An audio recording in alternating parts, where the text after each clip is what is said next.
बिस्मिल्लाहिर रहमानिर रहीम। हे समस्त जगतबासी, आज आमी शामीम आली चिश्ती आपनादेर सामने जे आलोचनागुलो निये हाजिर हलाम सेई आलोचनागुलो अवश्यई खेयाल करे शुनबेन।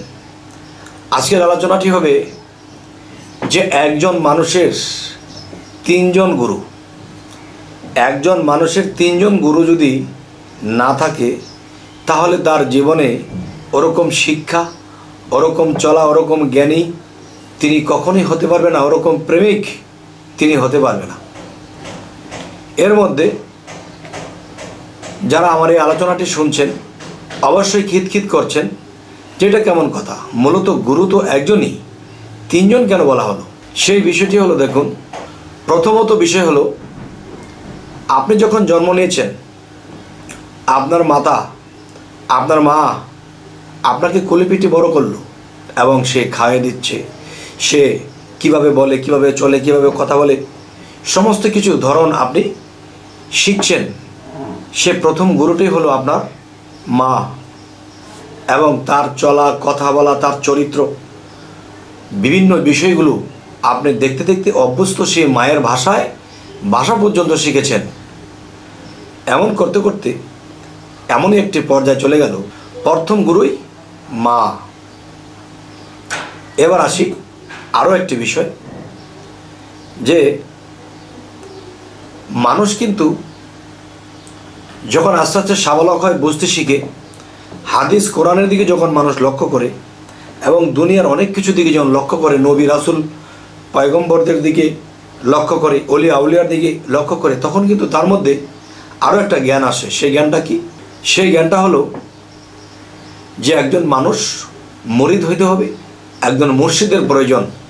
আর কোরআনে আল্লাহ বলেছে, হে রাসূল, আপনার হাতের উপর যারা হাত দিল তাদেরকে বলে দিন তাদের হাতের উপরে আমি আল্লাহর হাত আছে। এক। দ্বিতীয়ত সূরা কাহফের 17 নম্বর আয়াতের মধ্যে আল্লাহ বলেছেন, যারা আমার মুর্শিদকে ধরল না, পাইল না, মানল না, তারা পথভ্রষ্ট, তারা পথভ্রষ্ট, যারা আমার মুর্শিদকে ধরল না, জানলো না। আচ্ছা, এবার আসি যে দুইটা প্রকারের গুরুতে গেলাম, মা এবং নিজ মুর্শিদ। এবার আরেকটি গুরু আছে, তাকে যে মানতে পারে, চিনতে পারে, জানতে পারে, বুঝতে পারে, তার জীবনে সে আর ঠেকবে না। একটা কথা আছে, শিখছো কোথায়, ঠেকছি যেথায়, শিখছো কোথায়, ঠকেছি যেথায়। তো ঠেকে ঠেকে মানুষে শিখে। আচ্ছা, এখন বাবা মা নিষেধ করেছে এই কাজটি করো না বাবা, গুরুজন নিষেধ করেছে এই কাজটি করো না বাবা, মুরব্বী জনে বলেছে এই কাজটি করো না বাবা, করলে তোমার ক্ষতি হবে। তখন সে দেখতেছে সব ক্লিয়ার, সব ঠিক আছে, সে করলে লাভবান হয়ে যাবে, কিন্তু এটা করলে যে সে মার খেয়ে যাবে এই জ্ঞানটা সে নিচ্ছে না। তো এখন মূলত বিষয় যে একটা 25 বৎসরের যুবক 80 বৎসরের একটা ব্যক্তির খবর সে জানে না, কিন্তু 80 বছরের ব্যক্তিটি সে 25 বৎসরের যুবকের খবর জানে। কেন? যে 80 বছর যেই ব্যক্তিটি, সে কিন্তু 25 বৎসর পার হয়ে এসেছে, সে 25 বৎসরের খবরটা সে জানে। কিন্তু দেখেন, একটা 80 বৎসরের ব্যক্তির তার মধ্যে যা আছে, সে তা যা কিছু জেনেছে, যা কিছু মেনেছে, যা কিছু সে করেছে, সে 25 বৎসরের যুবক কিন্তু 80 বৎসরের খবর জানে না। তাই আমি বলতে চাই যে মাতা, যিনি মা, তাকে একটা গুরু বানালাম, আরেক গুরু মুর্শিদ, যাকে কোরআনের আইন ধরতেই হবে, মানতেই হবে, ভালোবাসতেই হবে। আরও একটি গুরুকে আপনি জীবনে অনেক পদে পদে ভুল করেছেন, ভুল বলেছেন, ভুল চলেছেন, ভুল কাজটি করেছেন, মার খেয়েছেন, অর্থনীতি মার খেয়েছেন, সম্মানের মার খেয়েছেন, হাতের মার খেয়েছেন, গায়ের মার খেয়েছেন, অনেক দিক দিয়ে মার খেয়েছেন। কিন্তু কেন? এটি কেন হলো? এটি এই কারণে হলো, ভুল হয়ে গেছে।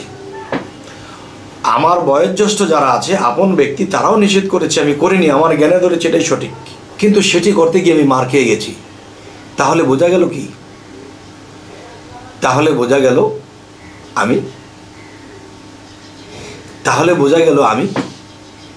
যে ভুলগুলো করেছি, যেই ভুলটা করে আমি মার খেয়েছি, তখন থেকে আমি ভাবতেছি না, আরে এরকম কাজ আর করা যাবে না।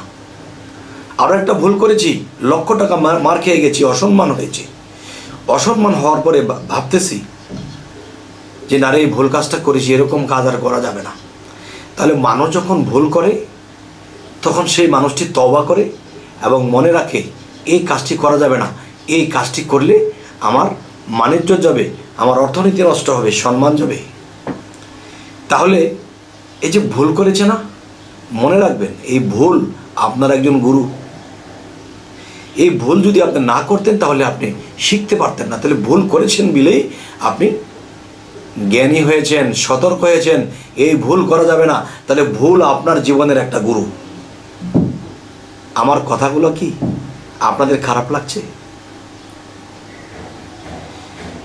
যে আমার মা আমার যে শিক্ষা দিয়েছে, ভাষা শিখিয়েছে, সে তো আমার গুরু, আমার মুর্শিদও আমার গুরু। এবং মন এবং বিবেক এবং জ্ঞান, এই তিনজনে মিলে যাই কিছু পরামর্শ দিয়েছিল, কিন্তু মন বেটা ছয় রিপুর সাথে মিশে কাজ করেছে, ধরা খেয়েছে, মার খেয়েছে।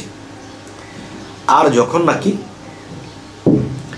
সে ভুল করে আর সে বুঝতে পারে যে ভুল করেছি বলেই তো আজকে আমি শিখতে পেরেছি, তাহলে সেই শিক্ষা গুরুটাকে, ভুল শুধরিয়ে দেওয়ার গুরুটাকে, এই ভুল আর এই ভুল যারা না করে তারা শিক্ষা পায় না। যাই হোক, আজকের এই আলোচনাটি আপনাদেরকে যা কিছু বোঝাতে চাইলাম, আমি কি আপনাদের জ্ঞানের খাদ্য বা আত্মার খাদ্য দিতে পেরেছি? তবে হ্যাঁ, আমার মন সাক্ষ্য দেয় যে যারা ভুল করে ভুল থেকেই শিক্ষা নেয়, আর ভুলই আমার গুরু।